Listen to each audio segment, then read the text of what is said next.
अस्सलाम वालेकुम student. Bridge course मज़मून Urdu जमात हश्तुम।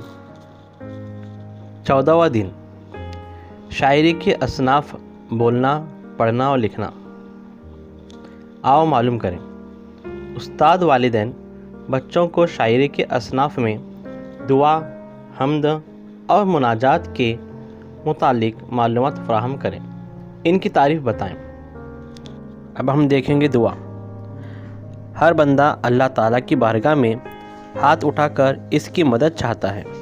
अल्लाह के सामने गिड़गिड़ाकर मांगने को दुआ कहते हैं। उसके बाद में है हम्द। अल्लाह की तारीफ़ को हम्द कहते हैं। ऐसी नज़म में अल्लाह की सिफ़ात, इसकी पाकी, इसकी बुज़ुर्गी और इसके रहम और करम का ज़िक्र होता है। उसके बाद में मुनाजात। मुनाजात ऐसी नज़म है जिसमें हम्द व सना के बाद अल्लाह से दुआ की जाती है। यानी कि दुआ में हम सिर्फ़ अल्लाह ताला की दुआ करते हैं। हम्द में अल्लाह ताला की बड़ाई, उसकी पाकी, उसकी सिफ़ात के बयान करते हैं। और मुनाजात में हम्द और सना के बाद में दुआ भी मांगते हैं। आओ अहलियत पैदा करें। अपने उस्ताद वालिदैन की मदद से हम दुआ, हम्द और मुनाजात की मालूमात हासिल कर चुके हैं, तो मुख्तसर इनकी तारीफ़ बयान कर सकते हैं। अब आपको यहाँ पर दुआ, हम्द और मुनाजात की तारीफ़ बयान करना है। आओ मश्क करें।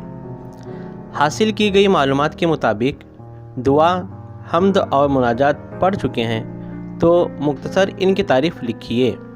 अब आपको जो हमने दुआ और हम्द और मुनाजात की तारीफ़ बताए हैं, उसको यहाँ पर लिखना है। दुआ और हम्द की तारीफ़ को यहाँ पर लिखना है। आओ तख़य्युराती बने। चैलेंज। आओ अपने उस्ताद या वालिदैन की मदद से शायरी के दीगर असनाफ, नात, मुनकबत की मालूमात हासिल करते हैं और इसे तहरीर करते हैं। अब आपको जो है ख़ुद करना है।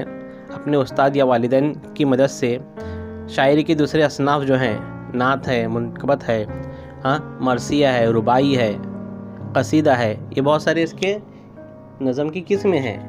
इसकी तारीफ़ को जानना है, समझना है और यहाँ पर आपको लिखना है। ओके, आज के लिए इतना ही काफ़ी है। अगली वीडियो में फिर मिलते हैं। तब तक के लिए अल्लाह हाफिज़।